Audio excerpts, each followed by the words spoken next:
This week, the New York Jets have a chance to finally win a football game.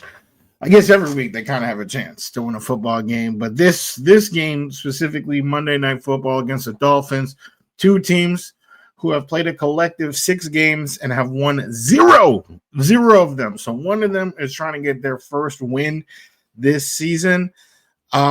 Both teams are probably looking at this as, hey, we can beat that other team, and then after this game, we got an easy schedule. That is definitely true for the Jets. Unfortunately, that's definitely true for the Dolphins as well. So for this game, I am going to hit you with the classic, the Wudi3. It's 3 things that I'm looking at. All right. It's not, 3 keys, 3 blind mice, 3 musketeers. It's just 3 things that I'm looking at, whether it's, things that other people aren't looking at, 3 things that could end up being super important toward the game. Just 3 things worth paying attention to. And as you already know, sometimes it becomes predictive. Sometimes we end up, really dissecting the game that way. So for this week's Wudi3, the 3 things I'm looking at for Monday Night Football, we got these items right here. Oh, I'm not sure why it's doubled like that. Let me, okay, there we go. We got the 3 things. The first one, kill or be killed. Come on now, Braylon Allen and Breece Hall. It's been over a year since we heard Breece say, hey, we the killer bees. Since then, I've said they are the best, one of the best duos in the league. We love Braylon. Some of us, like me, still love Breece, so loving them both. It's like, oh, we got one of the best duos in the league. Then we hired Tanner Engstrand, who was just in Detroit, who actually coached the actual best running back duo in the league, in Jahmyr Gibbs and David Montgomery. Looking at this duo, they haven't even been close to one of the best duos in the league. I mean, 19 games together, career games together. They've only both had 50 yards in a game together once in those 19 games, and they've never scored a rushing touchdown in the same game. Whereas Jahmyr Gibbs and David Montgomery last week against the Ravens, they both had over 50 yards apiece, and they both had 2 rushing touchdowns each. So that's the best duo versus what we're talking about. I mean, if you're curious to know, there are a whole bunch of duos this year already who have both had 50 yards in a game. We're talking about guys like Javonte Williams and Miles Sanders on the Cowboys. They're not even, neither of them, I would say, are top 15 in the league, but here they are on this list. Another one like that is R.J. Harvey and J.K. Dobbins on the Broncos. And then the Falcons duo of Bijan Robinson and Tyler Algier. The Rams duo of Kyron Williams and Blake Corum. I mean, there's a bunch. And the fact that Breece and Braylon aren't on this list is disgusting because I think they both have the talent. But here's part of the problem.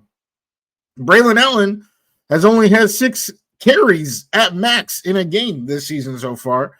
So how is he going to get 50 yards? I mean, my man would have to average damn near 10 yards a carry to get 50 yards on 6 carries in a game. So that is my issue here. As you can see, Braylon hasn't had 7 carries in a game yet.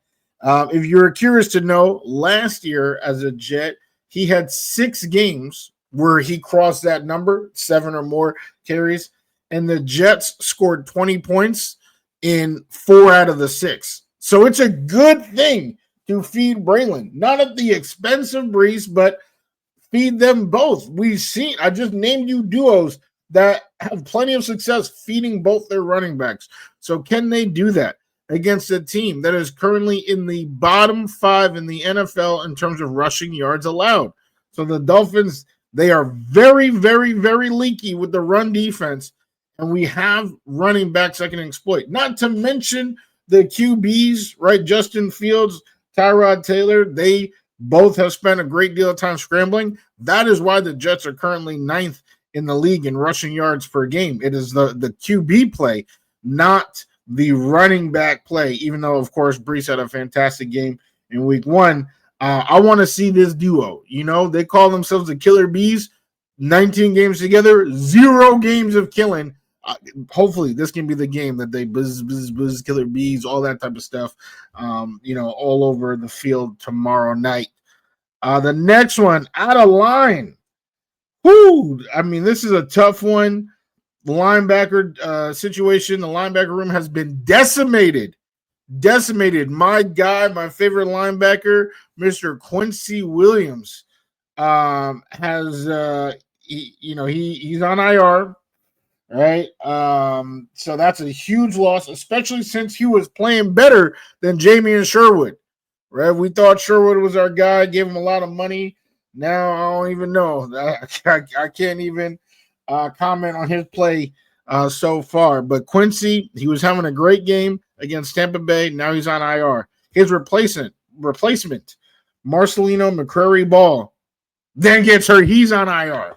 So now we got some sort of, waiver wire practice squad fodder that will be out there on the field getting a lot of snaps, having to try to stop one of the most prolific dual threats in the entire NFL, Mr. Devon Achane.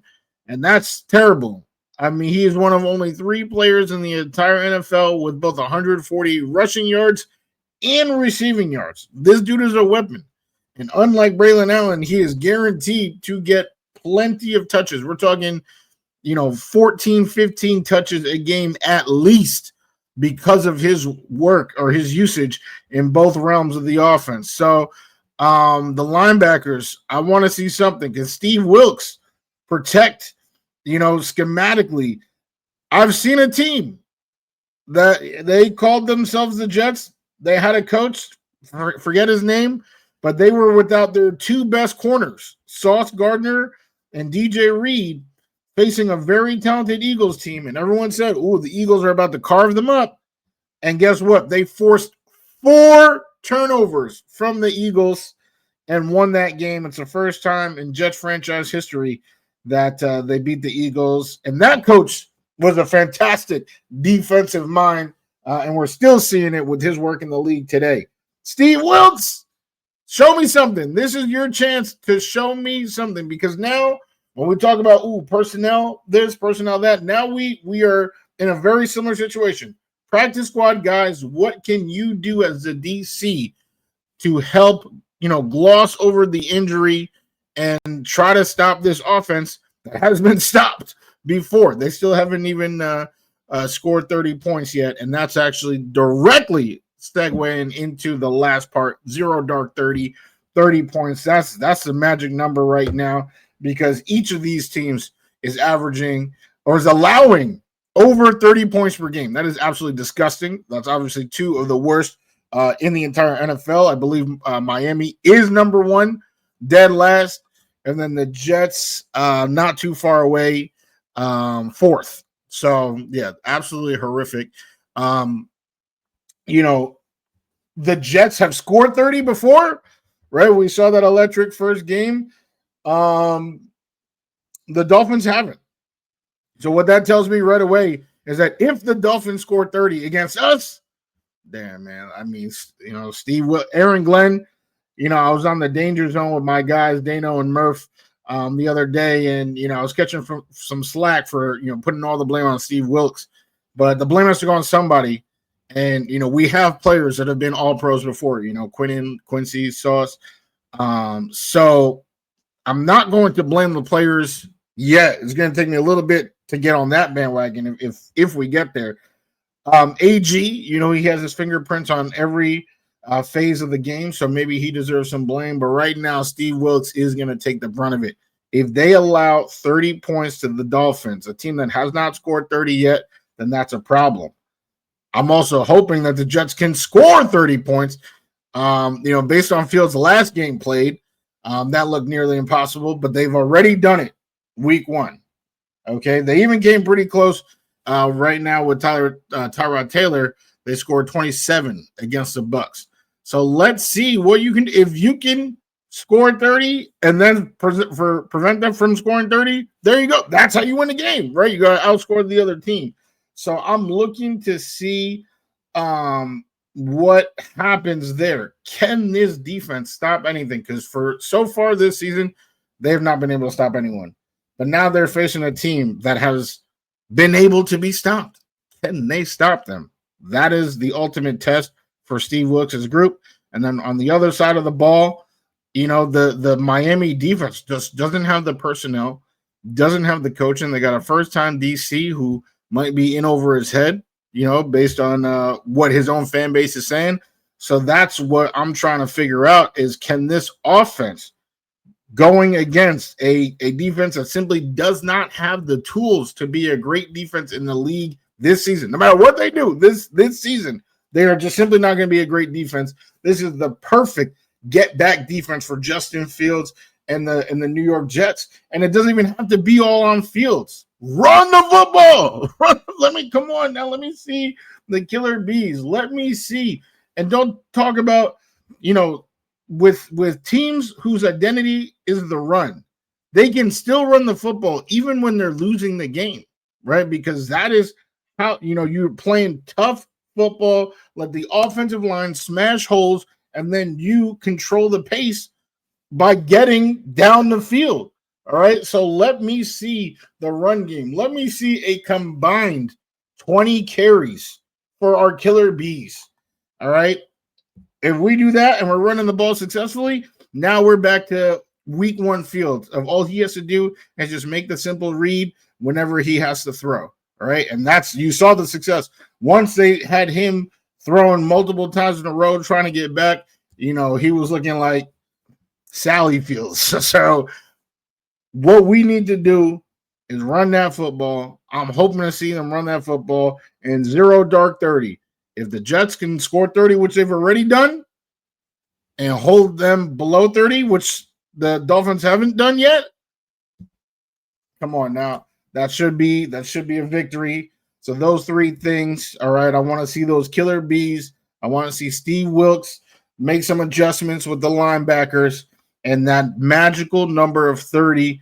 I need the Jets to be on the right side of that and the Dolphins to not even come close to that. So we'll see what happens. But this is this week's Wudi3. And let's go Jets. Come on now. I'm feeling it. First win of the season. Come on now. Monday Night Football.